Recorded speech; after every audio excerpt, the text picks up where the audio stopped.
Right, I think you've all waited long enough. Good evening, ladies and gentlemen. My name's Ross Owen. Good evening. Hello.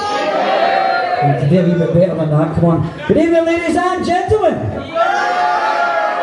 Much better. Guys, we're delighted to have you here for a one-off show. This is the only show in Scotland, the only show in the UK. Yes, the guys are here tonight for you. Thank you for coming along. I'm not here on my own. I've got a guest co-host that I'd like you to welcome from Sunnycoat Bridge. He's a star of many things, including a Pint and Two Shots podcast with Stephen Purden and Grado. Crystal! Some of you might recognise Chris also from Scott Squad. Alright, mate? Sorry, my hand's wet. I've just been for a push. Grab a seat there, mate. Sorry, you're miles away there. You alright? Not tiny for you. What a prick, yeah? I'm just saying because you're miles away. Your ass, you cheeky band. Just cleaned it up for the night. Anyway, good evening everybody, nice to see you. We've got another special guest in the audience with us. Great to see Matt Costello, who plays Stevie the Bookie in Still Game. Matt will happily pose for pictures during the break. Also, by the way, he's not the only one in for Still Game tonight. Where's Bernie? She's up there. Bernie, I like her, Bernie. She was in the episode where Winston says, "Shut it, Tadger." Nice to see you, Bernie. So guys, we've got a great show lined up. The rules are very, very simple. Just best of order, please, because it is a talking show and we need to hear what the guys are saying. So we're going to bring them out one at a time. So without further ado, are we ready? I'm ready. You've got your questions ready? My questions, my trusty questions. Okay, right, let's begin then. Ladies and gentlemen, give them a nice big warm Moodiesburn welcome. Put your hands together for the man that plays Buster. It's Danny O'Carroll. Let's hear that applause!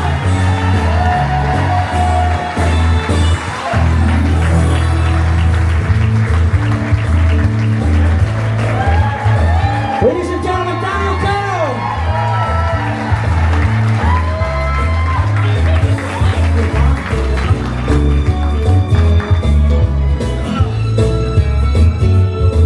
Danny, welcome back to Scotland. Well, thanks for having me. Hey guys, how are you all doing? You've met Chris? I've met Chris, yeah. How you doing, Chris? Absolutely, we're doing a couple of deals outside, out the front there. Making a fortune. So you're back in Scotland today. What did you come just for this, or are you up for something else? No, so we're over at the moment. We're doing a new show for BBC One called Shedites. It's my set. Do you know Paddy who plays Dermot in the show? So Paddy has written this show. He wrote it during COVID. And it's taken that long to get it made by BBC, so we are finally, Sunday we start actually filming, so it'll be coming to a TV near you soon. Yeah, so we round of applause for that. So Danny, let me ask you, obviously you've done Mrs. Brown for so long, you're doing Shedites now. Is it strange when you're walking onto the set and it's not Mrs. Brown? Yeah, actually, especially coming to the BBC, because you're so used to it over the years. Like we're doing this around 16 years now. So you're so used to coming in to seeing the set, Miss Brown set, and I'm sure a few of you have been in the studio and you've seen it. Yeah, this is a brand new, completely different. I'm playing basically myself. We have Brendan, my dad, in, and he's playing himself. And Paddy's in it, and we have a couple of new actors from Dublin. So there's a couple of new people coming through, and yeah, it's going to be good fun, but it is different. It's very different. Alright, look forward to that then. So we're going to begin, first of all, by talking about your early years and growing up in Ireland. Before, do you know, because there's a great story about you almost joined a boy band at one time as well, isn't there? Oh, still my question. So was that your question, mate? Sorry. Sorry. Yeah. I don't know if you ever heard of a guy called Louis Walsh. Yeah. So I auditioned for a boy band that you might know called Westlife. Wow! And it didn't go down too fucking well though. Me and Chris are starting a boy band called Bold Zone. So yeah, Louis always wanted to get me in a band. I was very young and kept saying to me, I want to put you in a band, So this audition came up for this boy band. I didn't know it was Westlife at the time, so had to go to Dublin, do an audition. Went up, started doing my song, A Whole New World from Aladdin. Fucking tune. And yeah, it was a disaster. I started too high and I just thought, I'm fucked. I'm in trouble there. So anyway, Louis took me back afterwards and said, listen, Danny, maybe not this band, but want to get to something else. Want to definitely get work with you, want to do something with you. So I was like, all right, brilliant, because I thought I really messed up the audition. So I was like, delighted. I said, brilliant. He said, now, we need to get something done with your ears. I was like, what? He said, your ears. And I was like, I was only 16, I was going, yeah, okay, yeah. My ears stuck out a bit when I was younger. I was actually born with these fucking ears. And my head grew into them, thank God. But yeah, I went back to my mum and I said to my mum, listen, Louis Walsh, he says I have to get something done with my ears. And I thought my mum was going to say, cheeky bastard, like, how fucking dare you say that about you. But no, my mum turned around and says, do you want to get something done with them? I was like, what the fuck is wrong with my ears? Give me a complex. But no, it didn't go down too well. So Louis never came back to me after that, and I ended up, thank God, this won't be happening. So I'm loving what I'm doing. I love Miss Girls Boys, I love working with my family, and yeah, I couldn't ask for anything better, to be honest. So I think the question on everybody in this room's lips right now is, Don't ask me to fucking sing a song. Are you going to give us a rendition of A Whole New World? Absolutely fucking not. Well, we're not a couple of vodkas in here and we'll see what the night brings. So what kind of work did you do before you got into the stage work in the theatre? My first job, actually, Paddy who plays Dermo. So me and Paddy grew up together. My house is directly across the road from Paddy, so we were best mates since we were about 6 years of age. And his dad worked for this company called Gleason's. And basically what they did was Tipperary Water, they had a water company. And they delivered beer and everything around the country. So Paddy said he's going to get me in a job there. So again, 15, 16 years of age, turned up that morning. Knocked on Paddy's door, Paddy opened the door, I'm dressed in a fucking suit, think I'm going for an interview. And Paddy said, Danny, what are you doing? I said, going for the interview. And he was like, Danny, it's not a fucking interview, you're working. So I couldn't go back and get changed, we had to go.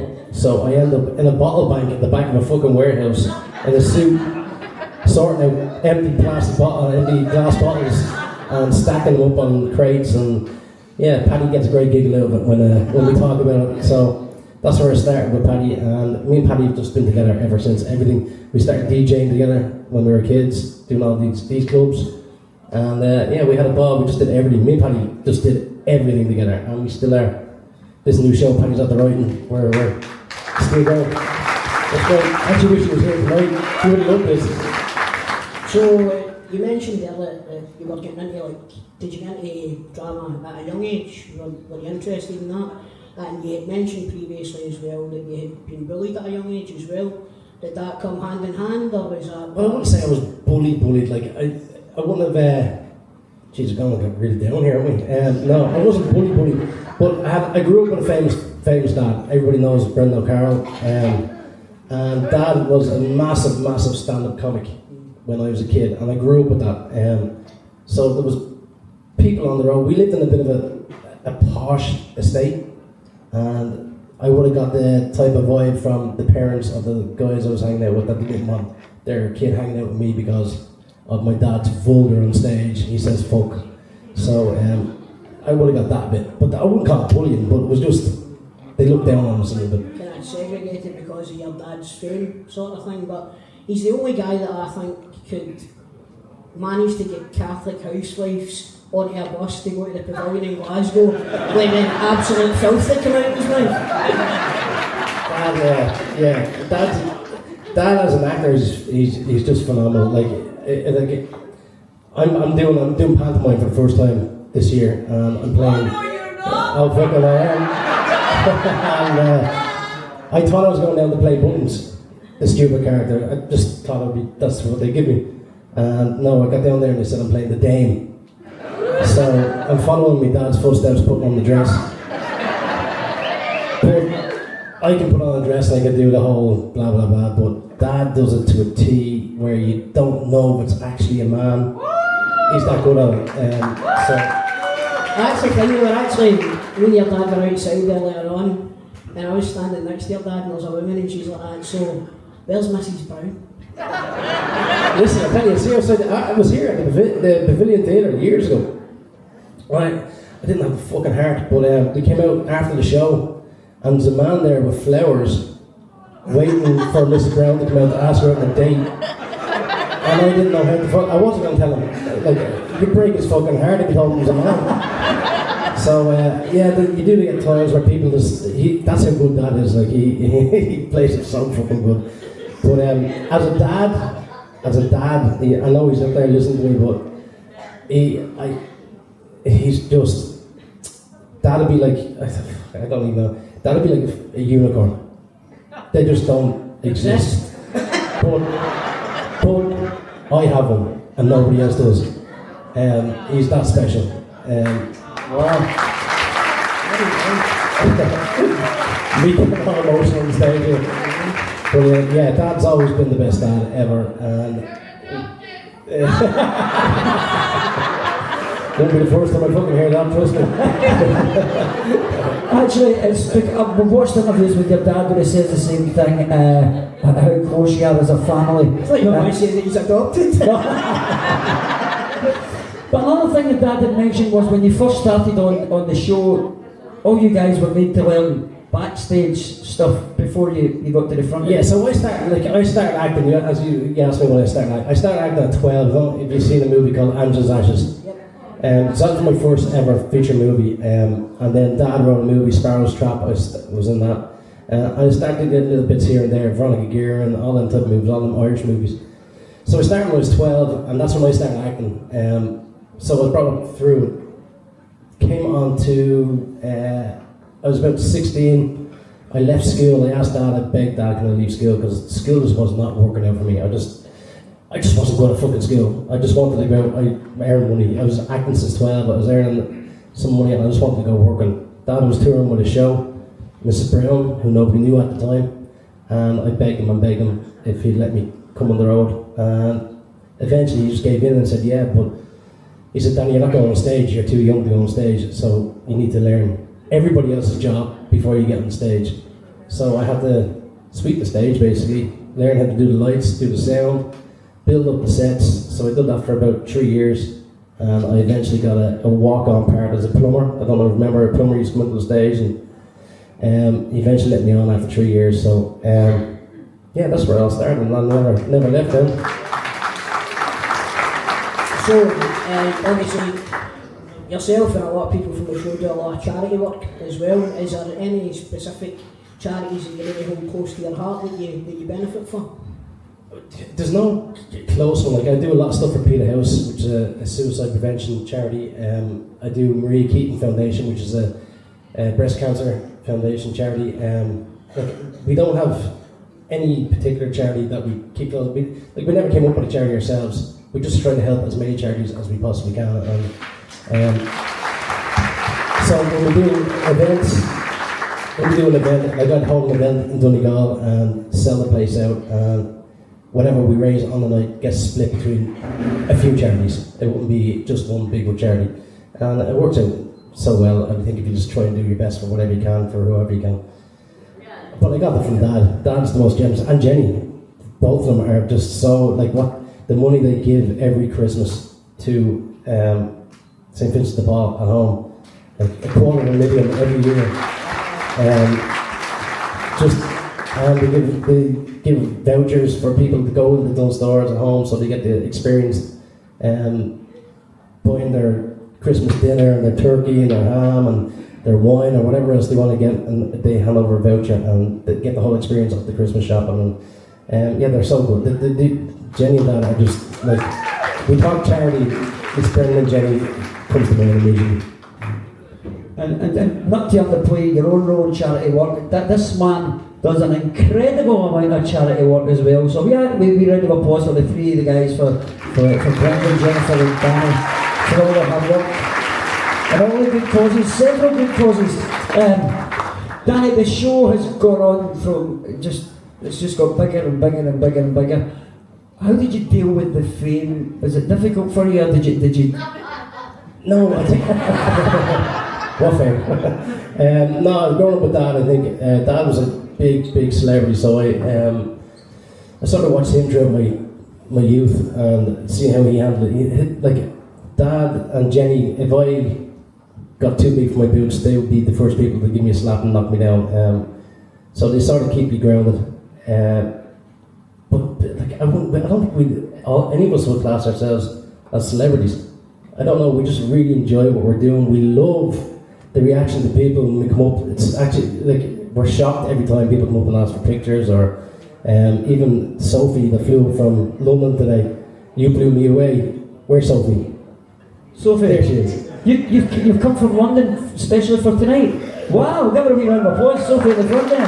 So, the things about that just get us, we just go, because you forget, you go home to your house, they live in Florida, we're not known in America, so they forget. We come back and then, you shit yourself out, didn't you? What you need to remember is, I think everybody sitting here is a testament to how you bring joy into their houses, man. And I think everybody here would agree that you have actually made their lives more richer. That's down to my dad. It's all down to my dad. Like the work my dad puts in to come up, like he writes this stuff on his own. He comes up with all this. You know how hard it is to come up with a different Christmas tree every fucking year. I'm telling you, it's fucking hard, and he does pull it out of the bag every year. So it's all down to his hard work and Jenny's hard work. Like they do so much for us all. We're fucking spoiled. We are spoiled. I think you need to take a wee bit of credit here. You make us laugh. There we are, that sums it up. You make us laugh. I'm trying.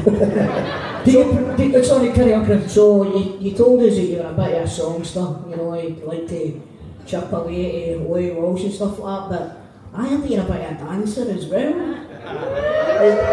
So what, tell us about this, how did you end up spinning round on the telly? So this year, at the start of the year, I was asked to do Dancing with the Stars in Ireland, and I said yes I would, and you don't find out who else is in it till you turn up, and just so happened this year I was up against two active fucking Olympians. So yeah, anyway, I got to the final, the two Olympians got to the final too, but I came second, so I did alright. Wow! I was the pity vote, don't worry, the pity vote. I don't think this joke would be out of place on Mrs. Brown's, but it's always better to come second. You can actually view on iPlayer and I think on YouTube you can see Danny and the Dancing with the Stars, and I thought that was a great tribute to your dad. You did when you did the Mrs. Brown routine. Yeah, you get to do. Dad came down. You get to do a dedication. I think on week 6 or something. There's a dedication week, so you can dedicate. It's a weird one because, like, you can dedicate it to anything you want, and I wanted to dedicate to your dad because I don't know. You can tell your dad you love him as much. Like you tell him every day you love him, but to get a chance to do a dance for him is different. And I just wanted to do it for him. So. Yeah, I dressed up as Buster and my partner dressed up as Mrs. Brown, which was fucking weird. And she could do things with her fucking legs like nobody. So yeah, it was an experience, and it was the cha-cha-cha, which I fucking hate. So I got away with it because she was dressed as Mrs. Brown. I got away with it and got to the next round, which was great. It was a very tough. Did anybody see it? Did anybody see it? You need to watch it on YouTube or something because it's absolutely fantastic. Brendan turned up, and obviously I'm sure you know Brendan lives in Florida, but that was a big surprise for you, and it was very emotional. Yeah. So what happened was it was a tough week for me. I was going through a separation and going through a divorce. All that shit was all happening that week, and I got to the semi-finals.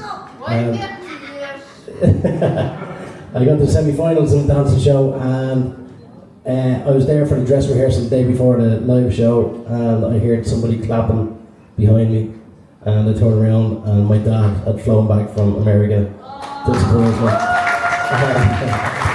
You'll see on the YouTube video my reaction. I was pretty taken back by it.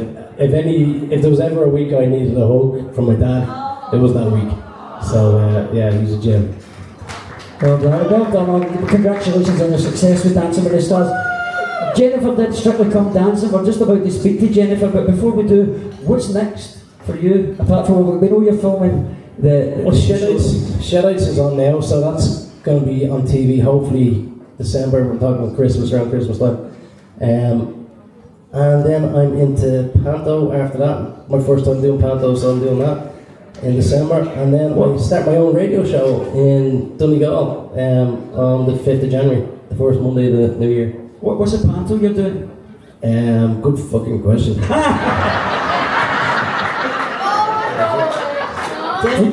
Jackie Big Stuff. Do you know who you're playing? I think you're Jack. Mother Hen. I'm playing Mother Hen. Alright, Mother, sorry, I didn't. You're not fucking listening. I missed that, but I was distracted because Chris is playing the giant in that. Did you know that? There's only one beanstalk and you would be climbing, my man. Ladies and gentlemen, we'll be back in the second half answering your questions, but in the meantime, put your hands together, give them a big thank you. Thank you.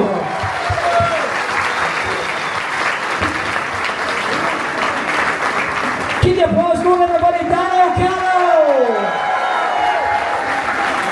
And as Danny goes back to his seat, everybody, we're going to bring on our next guest. I want you to give her a big round of applause.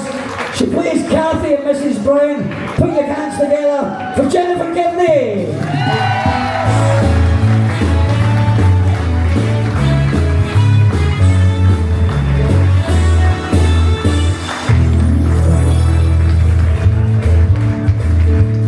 Keep that applause going, everybody. Here she comes, Jennifer Gibney.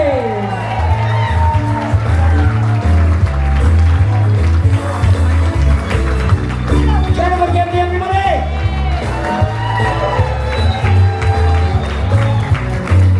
Jennifer, Hello there. welcome. You met Chris? We have indeed. Yep. We don't want to talk about it, we know each other. We know each other from back in the day. Tell nobody. We must start by talking, we were just talking about Dancing with the Stars there. You did Strictly Come Dancing before Danny. And if you blinked, you missed me. In, out, gone. Were you much of a dancer before it? Was it a big surprise getting asked to do it? Not a chance, and not a dancer during it, not a dancer after it. But I have to tell you, Danny blew me away with Dancing with the Stars. He was amazing. He just was. Every week, he just got better and better. He was just born to do it. He was brilliant. It was a natural, and I urge everybody to have a look at that if you get the chance. Welcome back to Scotland, Florida. I mean, living in Florida, it must be a bit of a disappointment coming back to this weather. Glasgow, and we love it. It's our second home. Honestly, we do. We love it. It's not bullshit. Glasgow has been very, very good to me and my family, and we thank you for it. Thank you so much. How long have you been back on this trip? This trip, I think we got home last Sunday, and then Brendan flew home to Dublin last night because we had to go and watch Ireland beat Portugal 2-0. And then he flew back this morning at 7:30, and then I flew in and came straight from the airport. So that wind in Dublin, I didn't think we were going to get off the ground, but we made it. So, how long have you been doing Mrs. Brown's Boys for now? Do you know, we were only talking about it when we were, because my wonderful husband Brandon turned 70 in September. Oh wow! Yeah, when we did the first show of Mrs. Brown, he was 54, and we're kind of going, wow, 16 years since we started doing the show here, just doing the TV show here in Glasgow, the live show way before that. But it's 16 years since we've been started on TV. That moves me on to my next question. What do you actually prefer doing? The live stage show or the recorded TV Oh, the live show, every single time, the live show. I swear to God, you're acting, and if you started, which I did, on stage, that's where you're at home, that's where you feel comfortable. Then you go and you do TV and they say, like, for example, that this is me sitting on this chair, they'd say, that's okay, Jenny, but when you're doing the scene, could you not move the chair? Could you just sit down like that? And I'm going, nobody sits like that. But you have to do it because that's the angle you have to be at, because the cameraman's trying to get Ross. So it just became, I felt like I was acting in a box. Whereas when we get to do the live show, it's like, oh yeah, back home. Tell me this as well, like when you started doing Mrs. Brown's Boys on TV, did they ask you to tone your accent down at all? No, do you know, they never did. They do that, they done it with Still Game and they do it with And Two Still Doors Game, Down. and we love Still Game. Oh And, my God, we love Speaking of ladies in the house. absolutely adored that show, absolutely adored. No, but the only thing that we tried to do was, because it's very strong, like the Scottish accent, like the Irish accent, you can't hide it, it's our accent, it's what it is. But Brendan did just give us a note to just make sure that you articulate it enough. You don't have to change your accent. Just sometimes, because TV you have to talk a lot quicker than stage, it has to, because you're trying to fit everything into a half an hour. But it's like, just make sure that they can understand every word, but doesn't mean you have to change your accent. Tell me this, do you think that Father Ted coming before Mrs. Brown's kind of softened the audience to the Irish accent? I think so. I think, listen, we're all very proud of Father Ted. We all love, anything that comes out of, I'm sure you guys are the same, anything that comes out of Ireland. We are there cheering on the sidelines. Again, we beat Portugal 2-0, just say. Yeah. So obviously it paves the way for us. Anybody does. Absolutely. Can I just say, you've been doing Mrs. Brown's Boys for a long time, but what a lot of people here might not know is you were the original Winnie, weren't you? In the movie there, the Agnes Brown movie. Where you did the research? Yeah, I played Winnie the Mackerel in Agnes Brown movie. Yeah. There was actually a very funny scene. If you ever get to watch the movie back, it's nothing to do with the storyline, it's nothing to do with the movie. It was just myself and Brendan were on the set and we weren't talking to each other. We were having a row. And I had to hit this kid in this scene with a mackerel. It was part of the scene. And they had made up that there's this tray of dead fish which was brought out every day, frozen at night, brought out the next day. But there was one plastic fish that I was to use to actually the prop to hit the kid. Now I've never hit a kid with a fish with anything. So I said, even though I wasn't talking to him, I said, because you gotta respect the writer. I said, is there any particular way you wanted me to hit this child with this fish? And he picked it up and he hit me with it and went like that. Excuse me? And I said, sorry, I'm not sure, did you mean like that? And we stood there for 5 minutes hitting each other with this fish.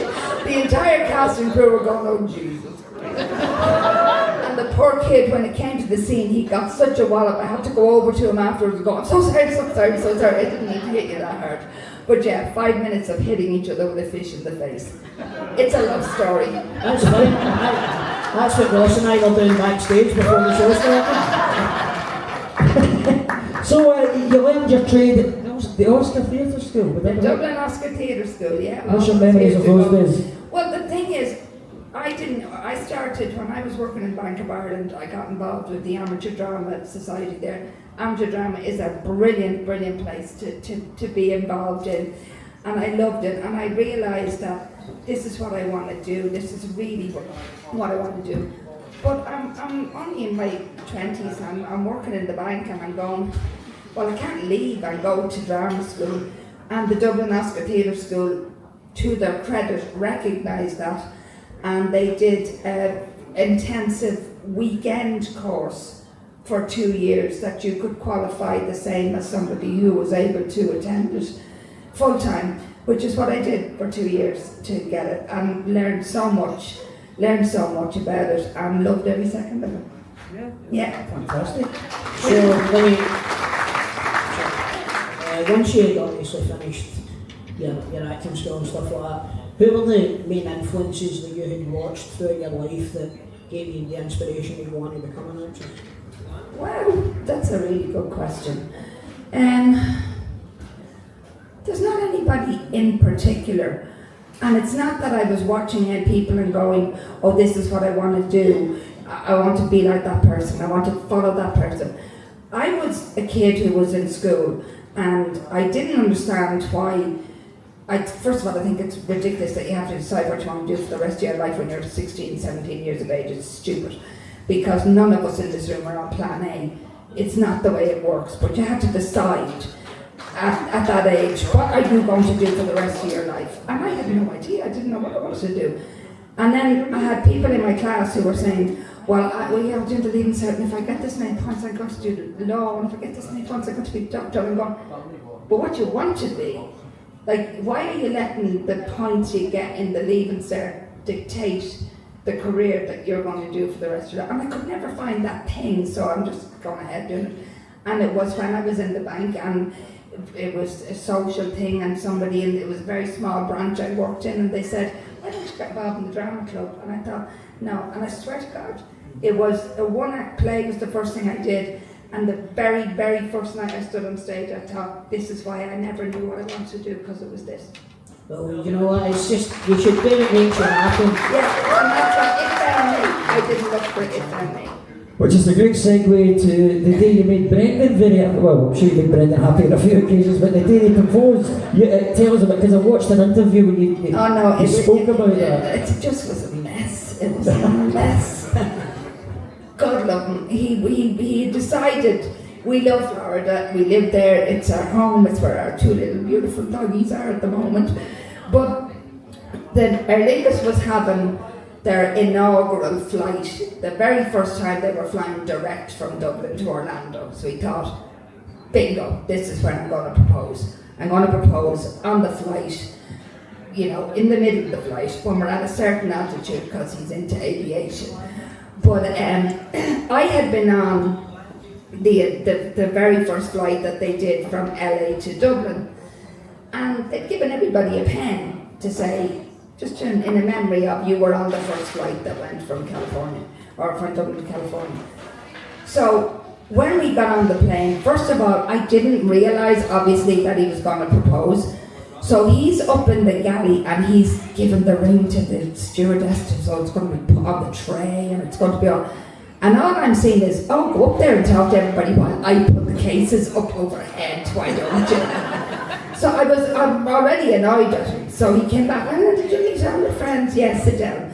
So then the tray came and there was this little box with a ribbon on it, and I was starving, I just wanted whatever was on the tray, and he said, there's a little thing on the tray, must be a gift. The air hostess got rubber, she came down, she put it down because she knew what it was. And I thought, oh, it must be the gift from Aer Lingus for the first flight. And I said, do you want it to Brendan? He went, no. And then I said to the air hostess, because they never get, I said, do you want it? No. So I left it and tried to eat the sandwich, and Brendan went, do you want to open it? I said, I'll open it in a minute. You open it, and okay, I'll open the box, give it to me. So I opened it, and I was in absolute, complete shock. My ring is unusual. I'm not wearing it now. It's my because I went on the plane today from Dublin. It's in the handbag. I got off the plane and got straight into the car to come It's here. because she was coming to meet me. Yeah, exactly. That's what it was. But it's not. It's a colourful ring because it has my birthstone and it has Brendan's birthstone and it has our youngest Eric his birthstone. So the three of us are in it. And so I saw this coloured ring and I went, Jesus, Aer Lingus are pushing the fucking boat. This must be what everybody gets for the first flight to Florida. So I just closed it. Again, tried to give it to the air hostess, and Brendan went, no, I think there's a note in it. Okay, and I read the note, and it was written, and that's kind of private, what was written. That deserves a round of applause, how romantic. Yeah, he is a romantic, definitely. He's a big softie. He is it. Well, yeah. So, how do you deal with, we asked this to Danny as well, but how do you deal with the recognition in the street and the fame that comes along with being on a nationwide super hit? Do you know what, I think we're very, very lucky, myself and Brendan are, that it happened to us later in our lives. Because as he'd often say to people, we were ignored for fucking years. And how can you be, if somebody stops you and says, you've made a difference to my family, we all laugh together because of your family, it's a great gift we've been given. We're very, very privileged to have the life of and I think it's because we were older is that we know how to. Yeah, it's fantastic. It was a part of like growing up in Scotland, and I know you've been doing it for 16 years or so, but Mrs. Brown Boys is a bit of a throwback, and it uses a wee bit of the old style comedy that is so quickly to be battened down now. But like that's what they say, this old style comedy as if it's a bad word. Exactly. It's what we all loved and what we all watched. And Brendan, the best compliment somebody can tell him is that it's old fashioned. He's going, Exactly. yes. That's it. And You know, it's like it seems as though Mrs. Brown is uncancelable. Yeah. Because like so many. Mrs. Brown will get away with saying that Brendan wouldn't get away with saying. And it makes the message get across that people need to hear. That's the thing that I think that people can't seem to separate the art from the artist. Yeah. And Mrs. Brown's definitely managed to enjoy that. And just a little word, because Danny was so generous to us when he was up here, and he's a great kid, and we love him dearly. But he has a really difficult job. I'm Danny's stepmom, and he has to pretend to be Buster mad about Kathy. I mean, give the guy a medal. Seriously. Listen, that's a lot of people's fantasy.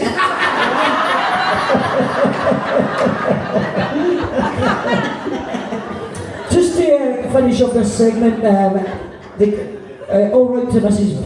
Brown, you got your own wee chat show. Oh, that How did you enjoy that? That was the scariest thing I think that I ever was asked to do, because I thought, sorry, what now? So you want me to play Kathy, playing the part of being a chat show host, and okay, yeah, we'll try that. And then they had this little thing in my ear, going, why don't you ask them this? And I'm going, try not to let it show on camera that I'm going, please stop talking in my ear, please. But it was fascinating. I mean, we got to meet so many people on that show. Caitlyn Jenner was one. I know, and a great sport, like absolutely a great sport, because Brendan always does with any, because Mrs. Brown, I have no idea what that woman is going to say once the interview starts. Absolutely not a clue. And Caitlyn, he always goes up to an artist's dressing room and goes, where's the line? Like, how far can I go? When will you be offended? And Caitlyn said, there is no line, go for it. And that turned out to be a really, really funny show. I think it's a testament to you guys that you can get guests of that calibre as well, world famous guests, and of course Brendan did absolutely brilliant as Mrs. Brown, interviewed the guests as well. But Kathy Brown show I thought was fantastic. I thought you gave it its own style, and you know, is there more of that? Are we going to see anything like that again? Was it the pure terror in my eyes? You were a natural. Ross, do you think we should let her interview us for a minute? I think we should. The second half you can host it. Not a chance. Alright, so we'll get you back on to the second half. We'll get to take some questions from the audience. But in the meantime, ladies and gentlemen, put your hands together for Jennifer Gibney. Thank you guys, thank you so much.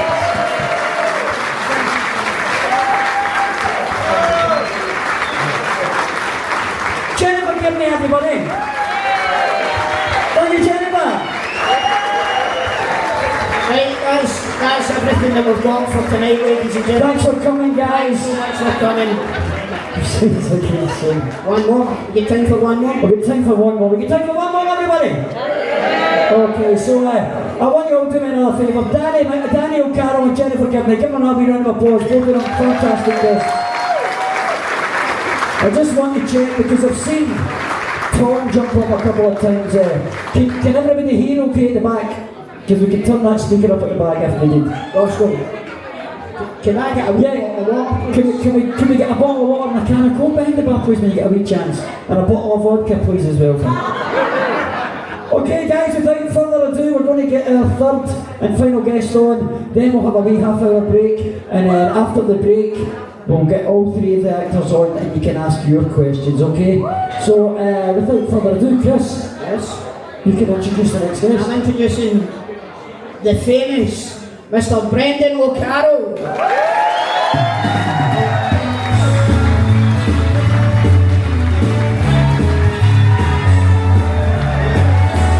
Brendan O'Carroll in the house.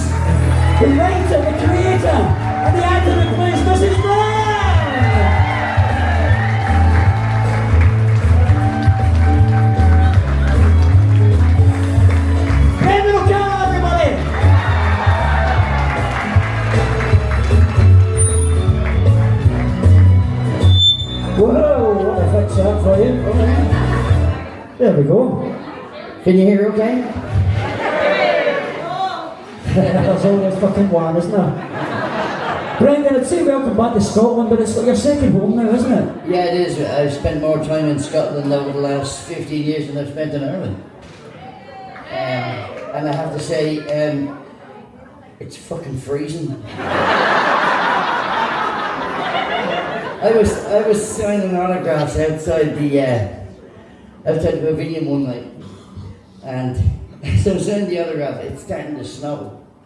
It's freezing cold. I swear to God, I feel like I really am a woman. And I'm signing with this guy, and he goes, "Where do you live?" I said, "In Florida." And he said, "Why?" It's fucking snowing, and I'm freezing. That's why. Now, I've been watching loads of interviews, but I loved you back in the days, the Des O'Connor show when you were doing the stand-up comedy. I fucking noticed you back then. I thought, this guy's hilarious. And then here we are all these years later. So tell us, I've learned that you started as a waiter, is that right? It's the early days before. Yeah, the only thing I'm ever trained to do was to be a waiter. I spent 4 years training to be a waiter, and it doesn't sound like you should have to, but actually, in those days you had to train. And that's the only thing I'm really trained for. So if I had to go back and do it again, I'd fucking love it. I'm not going back, but I'd fucking love it. But the idea for Mrs. Brown came, you were on a radio show, and, and it was sort of just a kind of spur of the moment thing, wasn't it? I was doing a radio show. I was doing stand-up. At that stage, I was probably a K celebrity. I wasn't even a B or a C. And this DJ had an afternoon show, and he said, "Would you come on and do a piece?" And I said, "Sure." And when I came on, what he used to do was he'd get a celebrity on, and he'd clip out news clippings that he thought were funny, and they'd read them out, and he'd put in a bit of canned laughter. And so I went out to record this stuff, and he said to me, "Just read that." And so I'm reading them, and I must have, sighed. I must have gone. And he went, "What?" I said, No, it's not really funny. And he said, "Do you think you can be funnier than that?" I said, "I fucking know I can." Like stuff like, Dwarf Race None and Escapes in UFO. So I said, I come to my young, and I started doing loads of shit. Here's the weather forecast. It'll be a dry day tomorrow if it doesn't rain between the showers, etc., etc. I'd like to say a few words on behalf of the Irish Diarrhea Association. Diarrhea is very much under. Oh, excuse me a second. Shit like that, and he loved it, and he said to me, "Do you want to have a coffee after the show?" And I said, "Sure." And my press guy was with me at the time. And he said that, this is very interesting, he said he never invites anybody for a coffee. So we went up, we're having a coffee, and he said, "I'm looking for something in the afternoon." And I said, "Well, funny, I'm writing a 5-minute soap opera for 5 days a week for radio." And he went, "Really?" And my press guy goes, "Really?" And he said, the DJ said, "Well, what's the name of it?" And the press guy goes, "Yeah, what's the name of it?" I said, and honest to God, that day was the day, the anniversary, the 18th birthday of the young child Brown, who was the first test tube baby. And I've been listening to it on the news on the way in, and I thought, wow, she's changed so many lives. She's done so much, for so many people. So I just said, "Mrs. Brown's Boys." I don't know where it came from. It just came off the top of my head. And he said, "I'd love to hear it." And the press guy goes, "I'd love to fucking hear it." So believe it or not, I went home, and over that weekend I wrote 10 episodes for the radio. They're only 5 minutes long. And we put it on the radio. We did a recording. So I went in to do the recording, and I had a woman booked to play Mrs. Brown, and she had a kidney infection, so she couldn't come in. So I said, "Okay, well, I'll tell you what, I'll do her lines, and when she's feeling healthy, we can dub her voice in." So, excuse me. So it was to give the boys a bit of context, I did what I thought was a woman's voice. You know, hello, love, you're all very welcome.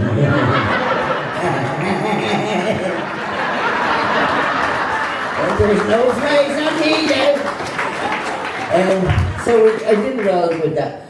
And when I went in for the edit, it was the editor that said, "Who's the woman playing Mrs. Brown?"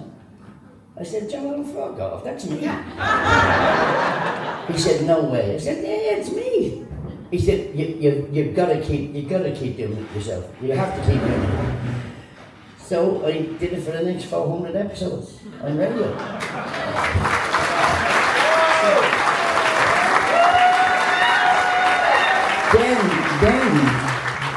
Then we were asked to do a stage show. So I said, well, I can't play Mrs. Brown on stage. I mean, you know, I'm a man. I'm quite a fucking big man. So but I knew, I rang the Lyric College where Fiona had gone, and I asked them, who's the latest kid that's really good at makeup? They do, it's a film school. So they said, oh, this guy is great, Tom McGrath, he's fantastic. So he came out to see me, and he said, I said, do you know the show? He said, oh, love the show, love the radio show. I said, okay, no mirrors, I want you to make me up as Mrs. Brown. And here's the thing, when I look in a mirror, if I don't see Mrs. Brown, I'm not doing it. He said, no problem, and he bum. And the last thing he did was, he went, done, oh no, wait. And he just, a little bit of plastic, and he put a mold here. Okay, so then he turned the mirror, and there was my fucking mother.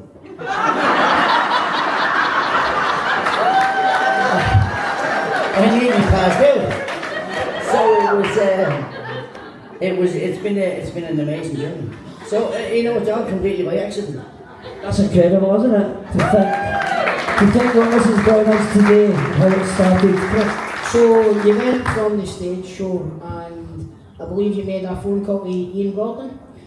I actually came over to see it. I rang him and asked him would he come and see, if I could come and see him.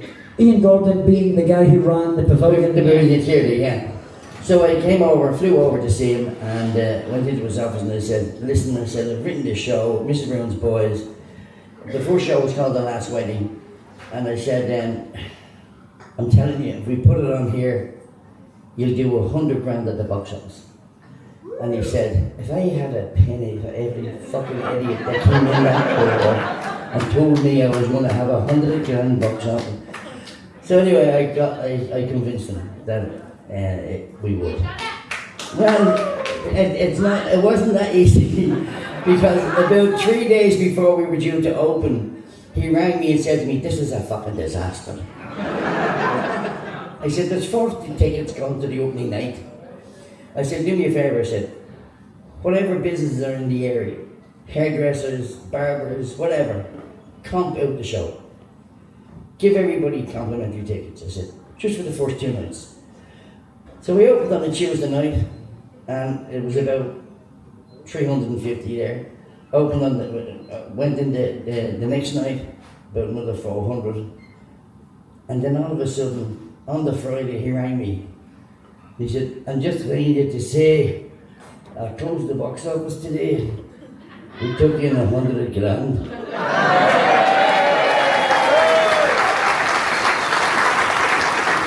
I think that like me that no matter how much money you bring in, Ian Gordon's never fucking happy. Never happy. Never. I would get. I'd do a run of 3 weeks there and go home, and he'd ring me and tell me I was a wanker. You're a bastard, and you did. And I go, yeah, okay, and I'd hang up, and then an hour later he'd ring me just to let you know I think you're a bigger bastard than I did an hour ago. And it went on, and that would go on. And then the last phone call was, so what about dates for next year? He was an enigma, but at the same time, the one thing that I loved about him, he loved that theatre. Yeah. He kept that theatre open single-handedly. And he wrote the pantos, he put on the pantos, he was a nasty piece of shit. But you just wanted to help him. You wanted to help him. You wanted to give him as much help as you could. And you should have done that. And I have to say, there's a wee bit of irony, something else I heard, because started off, sold 40 tickets, and yet you were offered how many million to go to America? 100. 100 million to take the show to America, and you said, No thanks. tell us why you didn't. Well, it's not as simple as that. It's Jenny and I sat down and first of all, if we did that, it was two seasons a year, 24 episodes for a 5-year contract, and Jenny was worried about me, taxing myself too much. I remember saying it to Danny, and Danny said, Dad, you've got to do it. I said, Danny, if I do it, you won't be in it, and the show we can't tour anymore. And he said, fuck it, there's enough money in that for all of us. So anyway, no, what it was we have 8 grandchildren, two associated grandchildren, and that associated with Danny.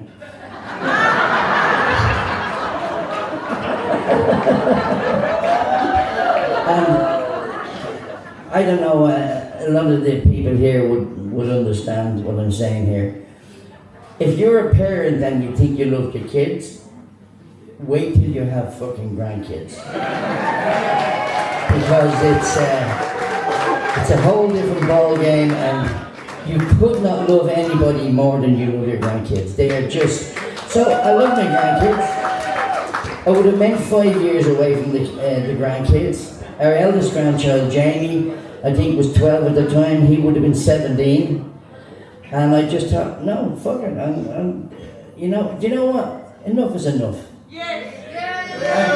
And we had enough. We really had enough. When you think about it, with 100 million, you could have bought new grandkids. The kind of grandkids I have cost 100 million each. I told you he was a big softie. So we touched on, Chris mentioned old school comedy, which is what we all know and love. Yeah. What's your thoughts on comedy then versus comedy now? Stand-up comedy. It's a totally different game. It is, but I think the pendulum is swinging back. You get more gag players, guys telling gags. I started off when the alternative comedy was big. And I thought alternative comedy was, no, I'm funny, no, I'm not, no, I'm funny, no, I'm not. But it turns out it wasn't that. So it was hard for me to break in at the time. I mean, I came over here to do, my very first gig in Glasgow was, I can't remember the name of the town. It was about halfway between, it might have been Coatbridge, it might have been. I can't remember the town. Coatbridge? Don't talk about Coatbridge. Coatbridge. But I'll tell you what it was. We pulled up outside this building, not unlike here. And they booked me. My agent had put me in there for a week. And over the front of the door it said, "Welcome to the Glasgow Rangers Supporters Club." Definitely was the Coatbridge then.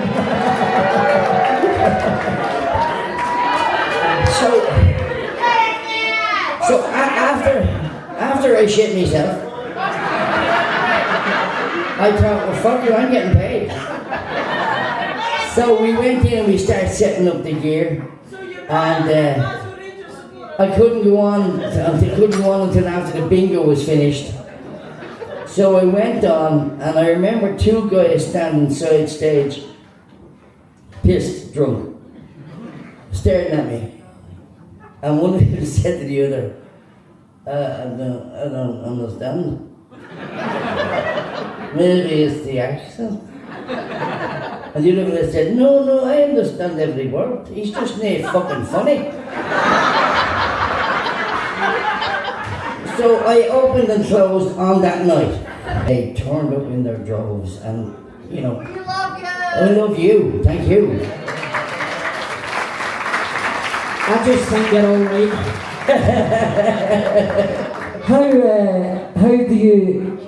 How much do you value the legacy of Mrs. Brown's Boys, because you've created quite a legacy?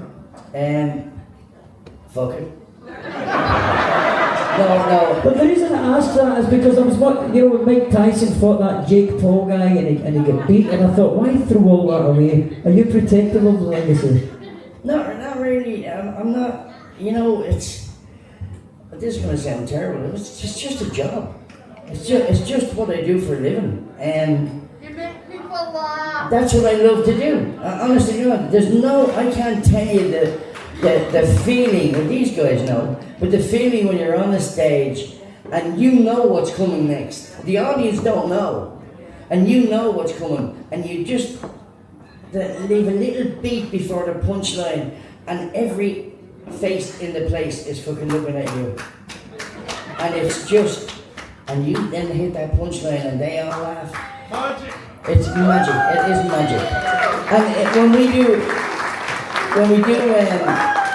when we do arenas, first time I did an arena, jeez, I nearly shit myself. It was in Newcastle, the Metro Arena in Newcastle, and there was something like 8,000 people there. And the very first gag, I'd never had 8,000 people laughing at the same time. Your fucking clothes shiver. Your clothes actually shake. It's like a whirlwind coming at you. But it's addictive. It is so addictive. It's just, I want to do it every day. Every day. I think you deserve it as well. I think as you can see from the reaction tonight. We'll do one more question and then we'll take a break. I got a question actually. Brendan, you recently done, well not recently, but you done the Lineage TV show, what was it called? Oh yeah, who do you think you are? You done Who Do You Think You Are, but Yeah. yours was unique to anybody else's. Yeah, I tell you what it was. It was, they usually would research your life and look back at your history and, you know, your grandparents, their grandparents, etc. And they came back to me and said to me, what do you know about your granddad's death? And I said, well, he was killed by the Black and Tans. And they said, yeah, but do you know who killed him? I said, well, that's like asking anybody in Britain who went to the First World War, do you know who shot your fucking granddad? You know, it could have been any fucking German. And he said, oh no, it wasn't quite like that. And so it turned out that he had been working with Michael Collins, and he was assassinated. They put a hit on him. And the man who shot him, if he hadn't shot my granddad, I'd have thought he was a hero, because he fought for the British in the First World War. He was captured 3 times. He escaped each time. He lost a fucking leg and still went back to the front. And if he hadn't shot my granddad, I'd have saluted him. But he shot my granddad. Fuck him. But not only did he shoot my granddad, he also shot my dad. And my dad was only 9 years old. So he called up to the house. My granddad was expecting, the soldiers used to raid, they had a little shop.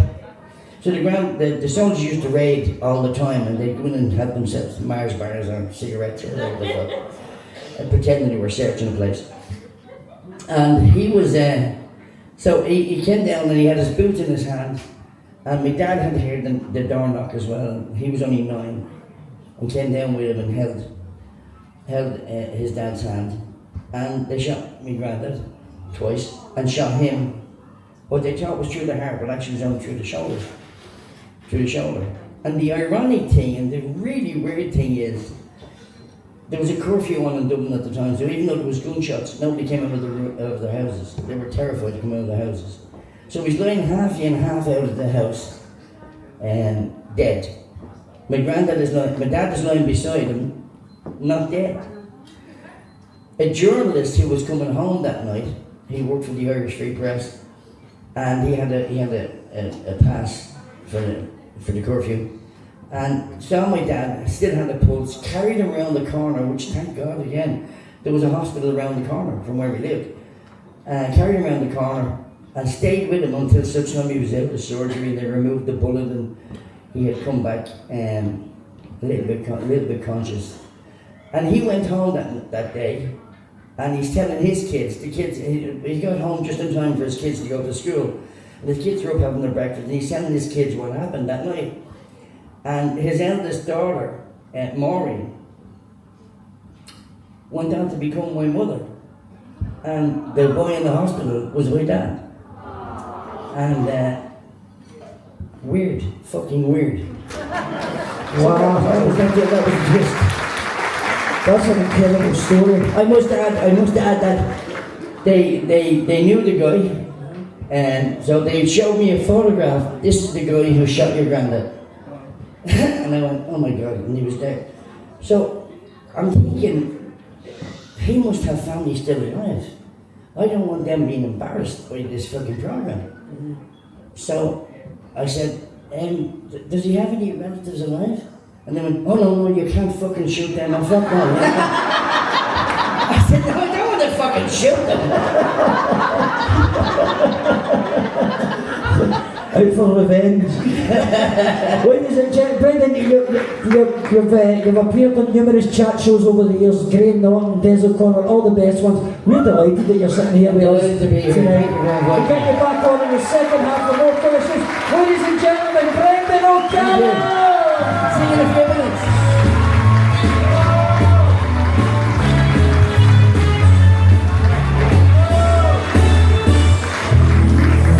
Brendan O'Carroll, everybody! We'll be back in about 20 minutes if we can be ready. We'll announce the rapper winner shortly. But keep that applause going, everybody. Put your hands together for Brendan O'Carroll! So we'll do our best for you to get all your questions answered, everybody, okay? So without further ado, I think it's that time to welcome back, this time, all three of the cast. Ladies and gentlemen, Danny O'Carroll, Jennifer Gibney, and Brendan O'Carroll! Make some noise! Danny O'Carroll, Jennifer Gibney, and Brendan O'Carroll. She's just spotted Bernie.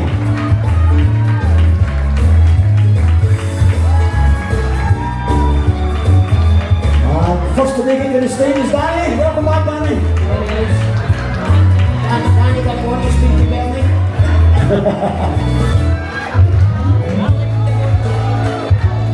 This is wrong. This is wrong. Brendan O'Carroll and Jennifer Gibney joining us on the stage. Welcome back, guys. God knows what we're on for now. It's the audience's turn to ask the questions, so we'll see what happens. Here we go. I want to dive straight in and get a question from our celebrity guest itself, our celebrity guest. You mentioned Still Game earlier. Let me put the mic on, that would help. We've got a special guest in from Still Game, Matt Costello. Hey, Matt. You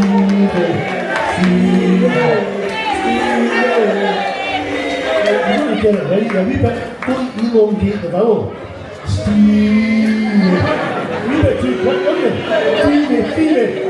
So me, I'm Frankie. Anyway. Right. Okay. You lovely people. We love them, don't we? My question is, I, like you guys,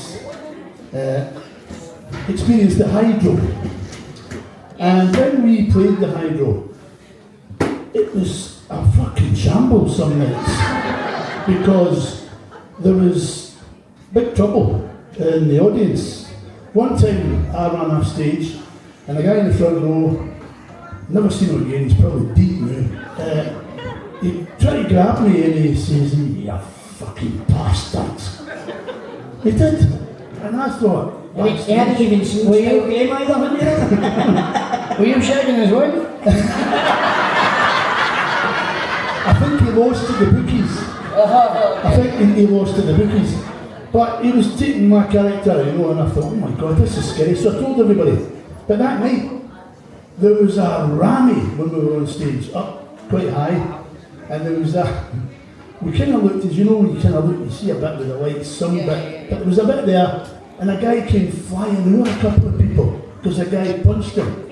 And I'm thinking, does this happen in every show? The police came around, they got there, and it was a nightmare. But we had to keep acting on and on. Did you guys ever experience anything like that at the Hydro? No. Thank you, Matt. Actually, my answer to that is fuck no. You fucking hate me. I think I'll sing a song with you. Thank you, Mike Costello. Cheers, Matt. And Matt, I still stand by what I said inside. Your two boys are two of the most handsome young men I've ever seen in my life. Casey and Cooper. Where the fuck did you get those names? I know, Helen, I know. Who was you? I think actually, looking at the boys and looking at Matt, I think the milkmen maybe named them. Thank you for that question, Matt. Chris, have you got one there? I do indeed. If we get Neve and Erin. Where's Neve and Erin? Neve and Erin. Oh, it's the staff, the crew. Just want to ask the question yourself, or these want me to ask it? Alright then. Nah, you say it. What the fuck? Danny and Brendan, what are you doing after the show? Well, I can't speak for Danny, but I'm doing her.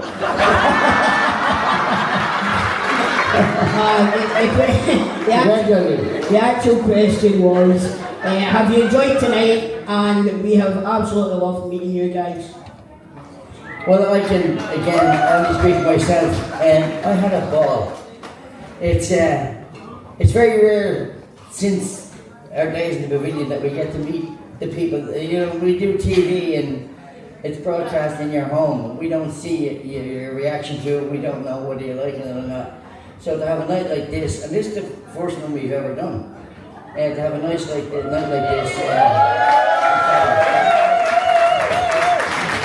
We've had a lot of ties with the success that we've had. We've been very lucky, but tonight was the first night I've had a personal escort to the bathroom. So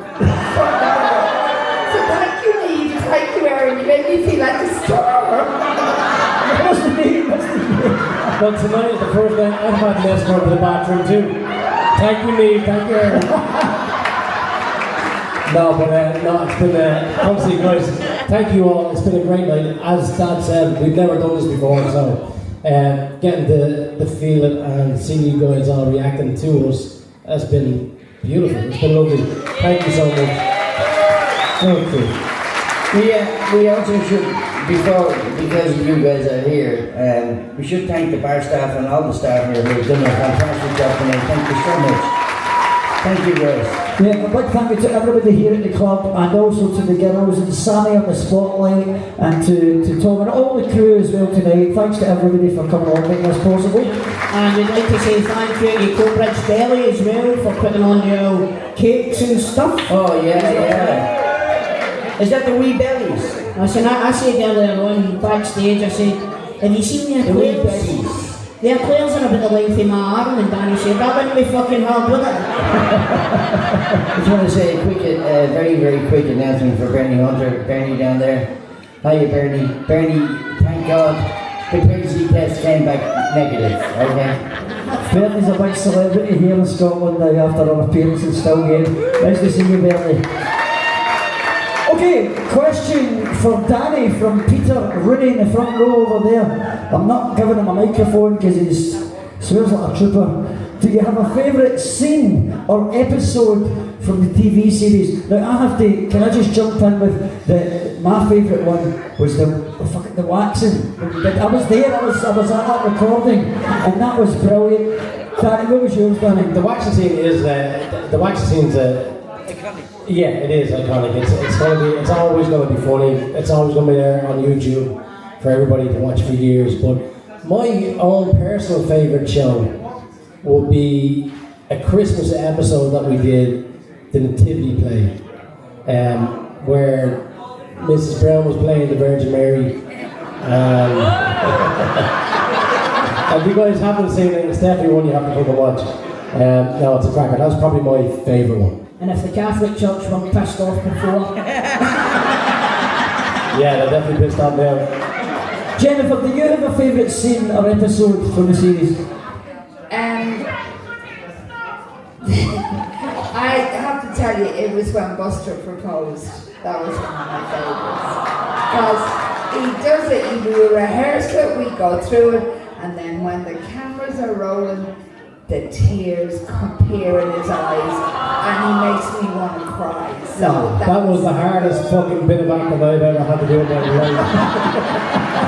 those are great. Brendan, you write this stuff, but do you have a favourite scene or episode that just sticks with you?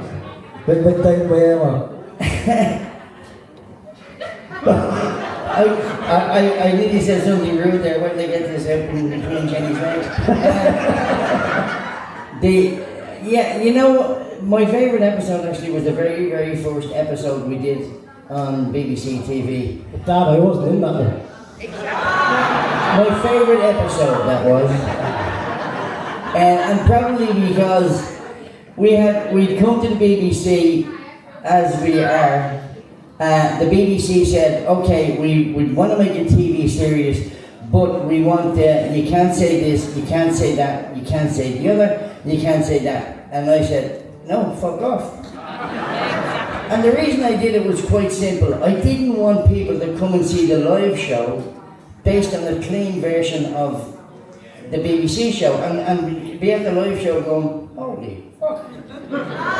So it had to be a fair representation of it, and with the result that the very first show we did, I remember coming home from recording that show. I was absolutely exhausted because I was after writing 6 episodes, but I was absolutely exhausted. But I lay on the bed and thought, oh my God, we're on BBC. It's weird. And can I just say one thing as well? When BBC actually, this is how, I don't know, amazing Scotland's been for us. BBC came to us when we were gigging in the pavilion, and they came in and they said they want to make a TV show. So, Dad, just Scotland has been amazing for us. Like, we got the choice where we wanted to make this show. When we had Northern Ireland, we had London, we had Manchester, or we had Glasgow. And without a hesitation, we picked Glasgow because, and I'm not saying that, we say that around the world, wherever we go around the world, we say it's Glasgow that made it us. Yeah. So thank you guys.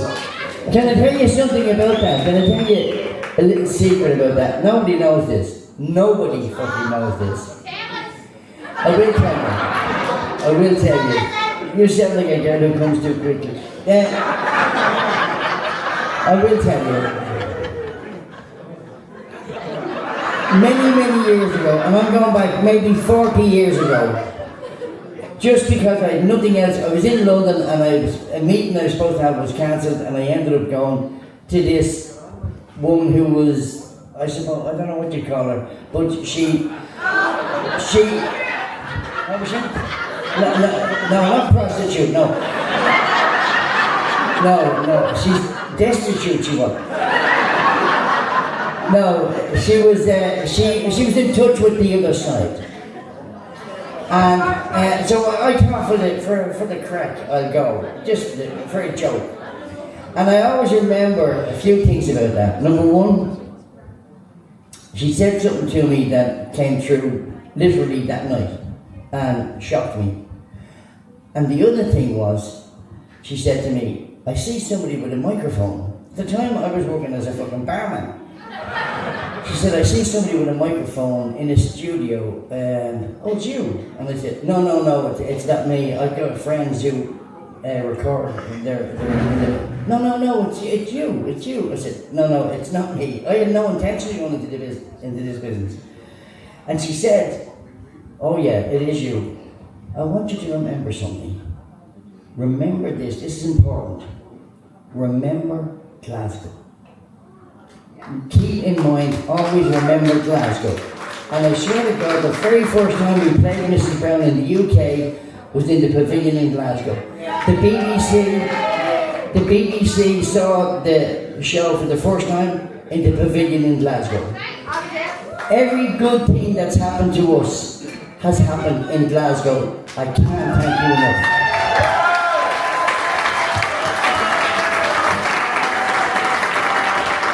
nice, wasn't That was lovely. it? It's nice.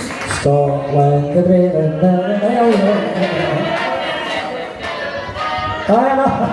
carried away. 20.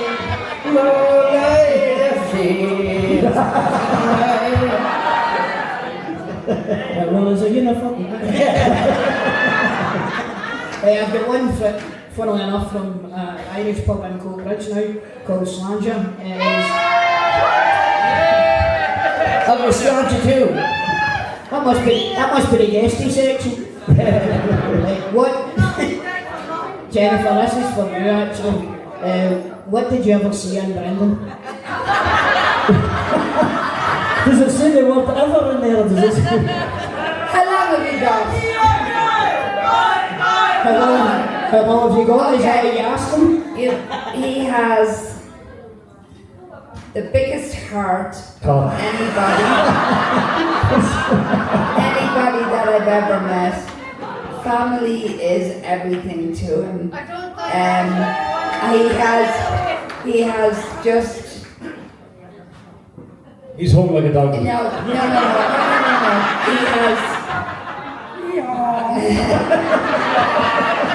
I took after my mother, obviously. He gets me, and he has a huge cock. Brendan, could you close your legs? It's rude to point. Is that what you want me to say? Who asked that question, Chris? That was Slanger. That was Slanger, yeah. Okay, we've got a quick on the same sort of a topic of family. Daniel McGugan, not Daniel, sorry Daniel. How does it work, like family and work basically together? Do you ever have fallouts? Do you guys ever fall out just before you go on Yeah, stage? exact same Is that the same question? For everybody that wants Well, to I can know. tell you this, we're not the fucking Waltons, that's for sure. We do have rows, we do have fights, we're normal, like everybody else, we're a fucked up family. But the bonus that we have is that we have to do a show together every night. So even when we're fighting, it never comes on stage. And all of a sudden I come on and I'm Mammy and she's my daughter and he's the next door neighbour's kid. And all of a sudden it has a different, and you come off at the end of the night and you're kind of going, what the fuck are we fighting for? Really, it's I tell you, they're fucking good actors. oh, we are. We don't have lovers' tips. We go to fucking war. So basically what you're saying is you're more Manson family than Walton family? Yes, yeah, I suppose we are. But the one thing that, and I hope it comes across, I think it does come across on the TV, is that we just adore each other. We just love each other, and we're very lucky to have each other. And we know that, and we know it well. I think that just it definitely shines from them, doesn't it, when you see them together? It does definitely comes across. So thanks for those questions, guys. I don't know if this is a real name. I really hope it is. Maggie May, are you here? Wake up. She's sleeping up the back. Wake up, Maggie. I just fucking said that. Right. Where's Maggie May? Right, Maggie May. She wants to know, well, you may have answered this already, but who is Mrs. Brown based on? Oh yeah, very good. Okay, I'm trying to make this as short as I possibly can.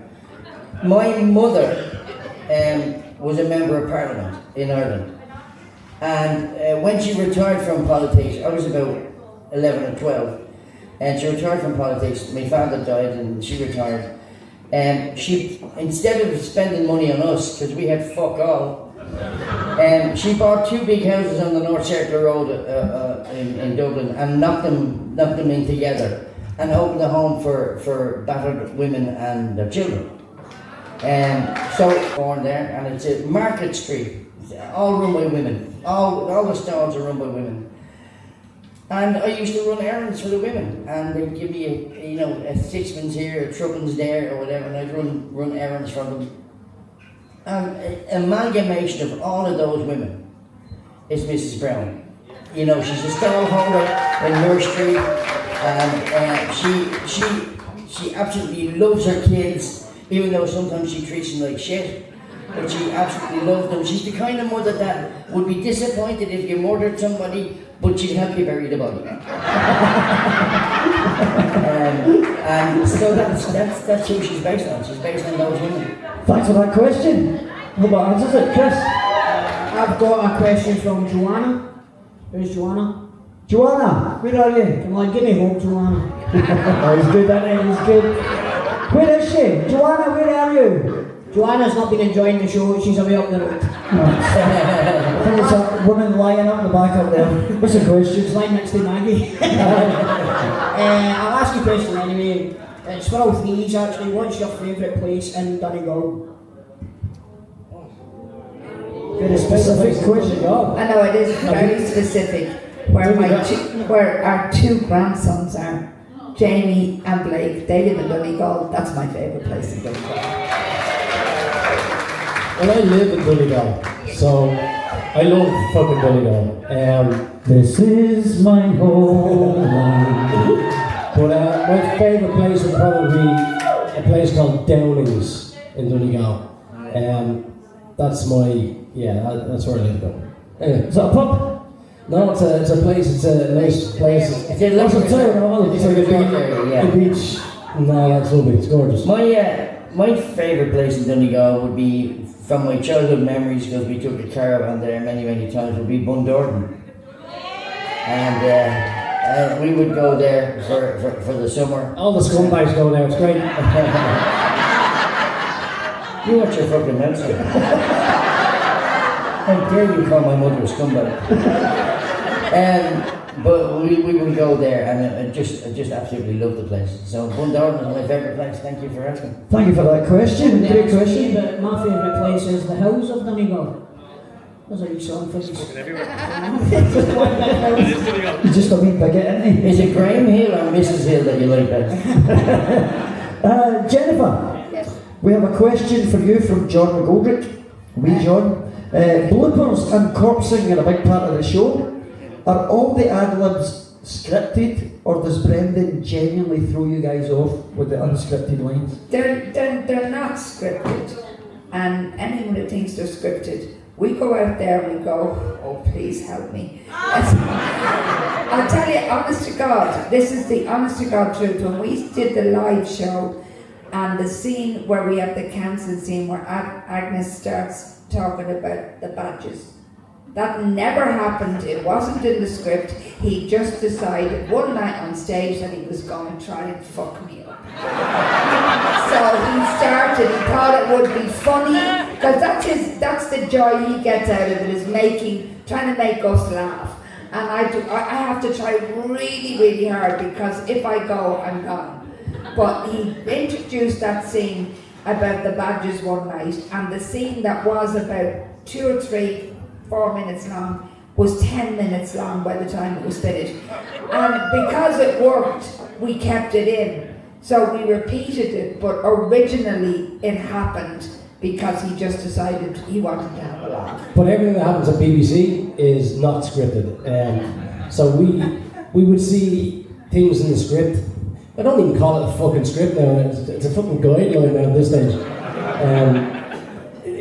We see things in the script where we can sort of see maybe he could try and get you there, or so you try and have things ready to go if he comes out with something.